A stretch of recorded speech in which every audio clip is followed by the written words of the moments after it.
Evening. It's quite late again, so I was going to try and keep this quite short this evening. Just a little bit more of an update on the Carthaginians, really. I showed off some Balearic slingers in the last video. That was the first unit I did.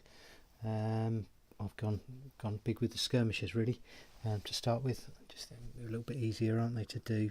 It just sort of gets you started.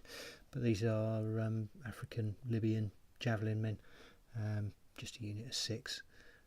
They're Victrix figures again. Pretty much all of these are going to be Victrix as I work through, because I bought quite a large amount maybe 18 months ago when they were doing a bit of an offer.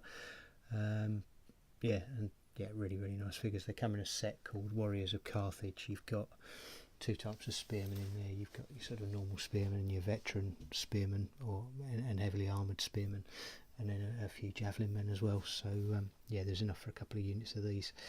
So this is one unit. I'll no doubt do another one later on. Not a lot to say really. They're fairly bog standard. I looked around, any pictures I could find online, they were all wearing red, so I went with the red. The shields are obviously not hand painted, they are transfers, Little Big Man Studios. Sorry the light isn't very good, but hopefully you're getting a bit of an idea.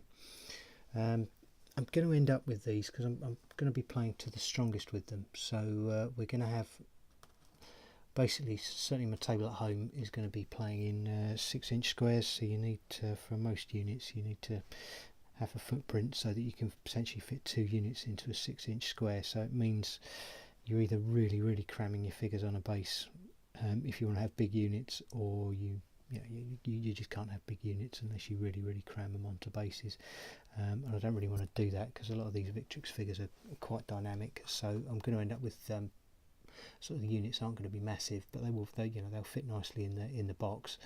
I guess the advantage of that is there's a lot less painting involved, so I can get the army out a lot quicker, and you can also make use of the dynamic looking figures and get a bit more of a sort of diorama going on with them, perhaps a little bit. Like these guys, I could have packed more on a base, but I think that's okay. Each of those bases is 3 inches wide by 2 inches deep, so you can easily get that in a box with another unit, which is the idea. That's the first thing. Libyan javelin men, nice little figures. And there's something else I've done as well. Yeah, I've also got some light cavalry, Numidian cavalry. Again, Victrix, Little Big Man Studios transfers. But really nice figures. I've looked around online and they all seem to be wearing white. Well, not very much really, but just a white sort of tunic type thing. I tried to do some sort of warm whites and some cold whites just to try and vary it up a little bit. Put them on different colour horses. The shields are slightly different designs, so they look okay. Again, with these, it's a really small unit, which a lot of people might not be that keen on. I was kind of debating how best to do it, and again, these are the same bases as the infantry, 3 inches wide by 2 inches deep, so that will fit across the front of a box.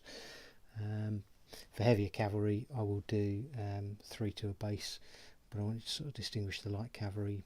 Obviously would have thought generally been in a looser formation, so I put 2 on a base, but it does mean the unit only has 4 figures, which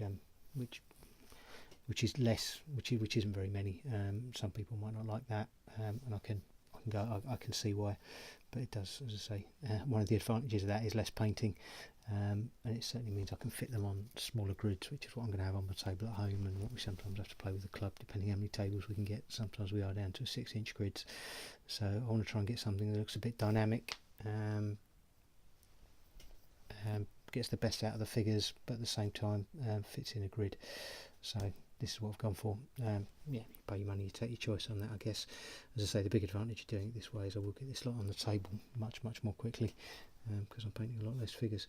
Again, as I probably said, Victrix, Numidian cavalry. Becoming a real fanboy on these Victrix figures, to be honest. They're so nice. Their horses, I've heard other people say as well, the horses are great, and can't disagree. A few different poses, and they're just so well detailed. And the figures are great as well, really nice. Obviously, there's a little bit of a pain with plastics is sticking them together, but again, as I say, you pay your money, you take your choice. I guess one of the advantages of sticking them together is you can try and get some varied poses and do a bit of kit bashing, which I will be doing as I go along. So yeah, that's it really. Not much more to add. Just a quick update. A couple more units. I've got a unit of heavily armoured veteran spearmen mostly done now, so hopefully in a couple of days time I might be able to put those up. So yeah, progress is being made. Again, you probably saw my last video, but it's still using the Luke's APS base ready stuff. I can't decide. The only possible disadvantage with it, which would be the same with anything else to be honest, is you do, as I say, the basing glue I bought from him is pretty strong, but you do get little bits of grit dropping off and grass dropping off in your box as you go, so kind of wonder whether it's worth sealing it down with some watered down PVA just to make sure you don't get stuff dropping off as you go along. I'll make a decision on that later on, but it doesn't really detract from the product. Even if I start doing that, I was doing that before anyway, but it was one of about 7 steps before, whereas if I do that now, it's only the second and final step in the process, so it's still saving me a ton of time. Just can't decide whether I'm going to do that or not. I'm just going to sort of go with it for a bit and see how much stuff does start dropping off before I decide. But yeah, other than that, all good. Everything's going along well. As I say, another unit after this, not far away from being ready. I won't stick it up straight away. I won't stick it up now. I'll wait till it's ready. So all good. Hope you enjoyed. Thanks for watching. Thanks for subscribing. Still enjoying everyone else's videos, commenting and watching where we can. So all the best. Keep it up, and speak to you again soon. Take care. Bye bye.